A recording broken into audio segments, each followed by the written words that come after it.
నాగరాజు గారు చేసుకోండి. తిరువూరులో అంటే విజయవాడ ఎంపీ కేశన్ చిన్నికి తిరువూరు ఎమ్మెల్యే కొలికపూడి శ్రీనివాస్కి వాళ్ళకి అంతర్గత కలహాలు. ఆయన 5 కోట్లు ఇచ్చాను, నేను బ్యాంకులో పంపించాను, వాళ్ళ పార్టీ చూసుకుంటుంది. వాళ్ళిద్దరూ అంతర్గత కలహాలు వాళ్ళ పార్టీకి సంబంధించి జరిగితే వాళ్ళ పార్టీకి నష్టం జరుగుతుంది. మీకు వచ్చేది ఏంది దాంట్లో కూడా మీరు చలి కాచుకోవాలని చూస్తున్నారు. దాంట్లో కూడా వేలు పెడతారు, అత్యుత్సాహం ప్రదర్శిస్తారు. మీరు అయిపోయింది, నాకు కథం, నాకు ఇష్టం లేదు, మొత్తం అర్థమైపోయింది.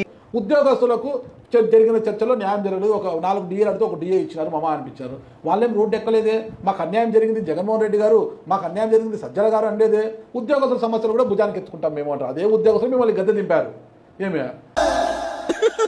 ఒక పార్టీ అంతర్గత కలహాలను తలదూరుస్తారు. ఉద్యోగస్తులకు అన్యాయం చెంది వాళ్ళు చెప్పకపోయినా మీరే తలదూరుస్తారు. అంటే అది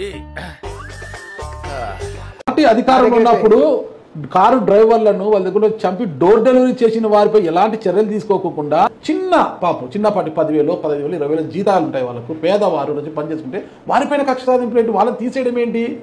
అలాంటి వారిని కదా మీరు దూరం పెట్టాలి. కరెక్ట్, ఇది కరెక్ట్ గా చెప్పేవయ్యా. అలాంటి వారు వచ్చి మళ్ళా శాసనం దగ్గరకు వచ్చి ప్రజాస్వామ్యం వర్ధిల్లాలని ప్లకార్డులు పడుతుంటే వాళ్ళని వెనకేసులు తిరుపుకునే పార్టీ మీరు.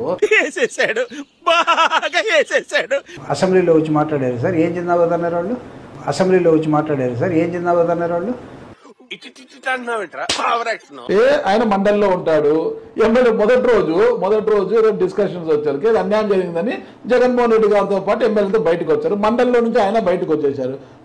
ఫ్లకార్డులు పట్టుకొని ప్రజాస్వామ్యం బాధ్యత, ప్రజాస్వామ్యం కూని అవుతుంది. అరే కూని చేసిందే నువ్వు భయ అంటున్నారు అందరూ కూడా.